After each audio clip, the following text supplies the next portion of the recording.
네, 안녕하세요. 유앤미 유성환 수의사입니다. 저번 시간에 슬개골 탈구에 대해서 알아봤는데요. 오늘은 슬개골 탈구와 연관성이 많은 십자인대 파열에 대해서 알아보도록 하겠습니다. 지난번 슬개골 탈구 영상을 못 보신 분들은 여기 지난번 영상 참고하시면 되겠습니다. 오늘은 슬개골 탈구와 매우 관련이 높으면서도 다른 질병인 십자인대 파열에 대해서 알아보도록 하겠습니다. 십자인대 파열을 이해하려면 십자인대가 무엇인지부터 알아야 되는데요. 제 두 주먹이 무릎 관절이라고 생각하시면 무릎 관절 사이를 지나가는 두 가지의 인대가 있습니다. 하나는 전방 십자인대, 하나는 후방 십자인대인데 두 인대가 십자로 크로스되면서 지나가기 때문에 십자인대라고 부릅니다. 보통 병원에서 진단을 받으시는 십자인대 파열은 전방 십자인대, 후방 십자인대 중에서 전방 십자인대가 파열되는 것을 말합니다. 십자인대 파열의 원인은 크게 두 가지가 있는데 가장 흔한 경우로 슬개골 탈구라는 질병을 가지고 있는 애들이 잘못 디디거나 점프하거나 뛰어내리면서 착지를 잘못하면서 무릎에 있는 십자인대가 파열되는 경우를 말합니다. 흔하게 나타나는 경우이고 슬개골 탈구로 인해서 무릎의 각도가 내측으로 변형이 되어 있는 상태에서 작은 힘이 전달될 때 십자인대 파열이 나타날 수 있습니다.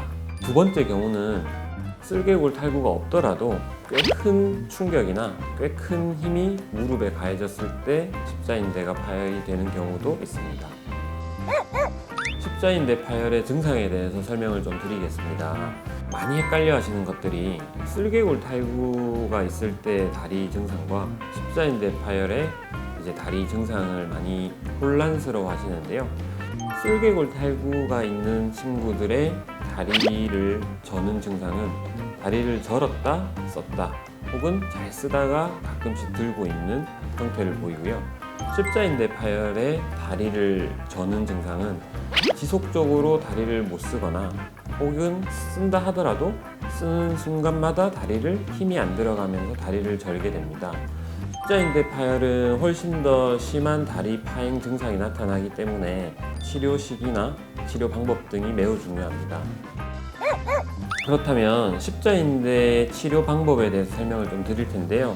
안타깝게도 십자인대 파열이 됐을 때 치료 방법은 수술적 치료 말고는 다른 치료 방법은 없습니다. 간혹 가다가 우리의 약을 먹으니 조금 좋아지는 것 같아 라고 하시는 분들도 있는데 말 그대로 조금 좋아지는 것이지 그렇게 지속적으로 방치가 됐을 때는 다리의 근력이나 다리 기능의 퇴화가 많이 나타나게 됩니다. 십자인대 치료 방법, 즉 수술 방법에는 크게 두 가지가 있습니다. 첫 번째 방법은 예전부터 많이 하던 방법인 인공인대를 걸어주는 방법이 있습니다. 원래 기존에 가지고 있던 십자인대와 동일한 똑같은 위치에 걸어주진 못하지만 비슷하게 힘을 받을 수 있는 위치에 인공인대를 걸어주는 방법이 있습니다.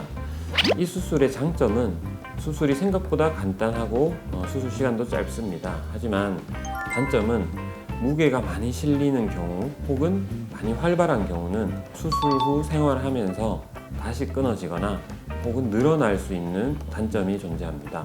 두 번째 수술 방법은 뼈를 깎아서 무릎 각도를 바꿔주는 수술 방법인데요. 다시 말해서 십자인대가 하는 역할 자체를 원천적으로 없애주는 방법입니다. 이 수술의 장점은 재발이라는 것이 거의 없습니다. 십자인대는 이제 없어도 전혀 무릎을 쓰는데 지장이 없어로 만들어주는 수술이기 때문에 매우 좋은 수술입니다. 하지만 단점은 수술 난이도가 많이 높고 비용적인 부담이 있을 수 있습니다. 그렇기 때문에 두 가지 수술 중에서 주치의 선생님과 상의하셔서 치료 방법을 선택하시면 됩니다. 한 가지 팁을 드리면 인공인대 수술은 이제 몸무게가 적은 애들은 부담 없이 하셔도 되나 10kg가 넘어가는 무게가 조금 실리는 경우는 이제 뼈의 각도를 바꾸는 수술을 선택하시는 것이 좋을 것 같습니다. 십자인대 파열의 예방법에 대해서 설명드리겠습니다. 가장 좋은 예방은 미끄러운 바닥에서의 항상 조심하는 생활, 두 번째는 무리한 점프, 무리한 착지들을 피해 주시는 것이 좋습니다. 그리고 모든 관절은 동일하지만 적절한 운동을 지속적으로 해서 관절을 보호하는 근력, 관절 주변의 인대들을 강화시켜 주시는 것이 좋습니다. 그리고 슬개골 탈구가 있는 친구들은 슬개골 탈구를 교정한 후에 슬개골 탈구가 없는 무릎 각도에서 앞서 말씀드린 생활 습관들을 키워주시면 십자인대 파열은 예방될 수 있습니다. 오늘은 십자인대 파열에 대해서 알아보았습니다. 지난번 시간에 설명드렸던 슬개골 탈구 그리고 이번 시간에 설명드린 십자인대 파열, 이 두 가지가 강아지들을 키우시면서 겪을 수 있는 가장 많은 무릎 질환 중에 두 가지입니다. 오늘 영상이 많은 도움이 되셨다면 구독과 좋아요 부탁드리겠습니다. 궁금하신 점이 있으시면 댓글로 남겨주시면 빠른 답변을 드리도록 하겠습니다. 그리고 다음번에는 조금 더 유익한 영상으로 찾아뵙겠습니다. 안녕.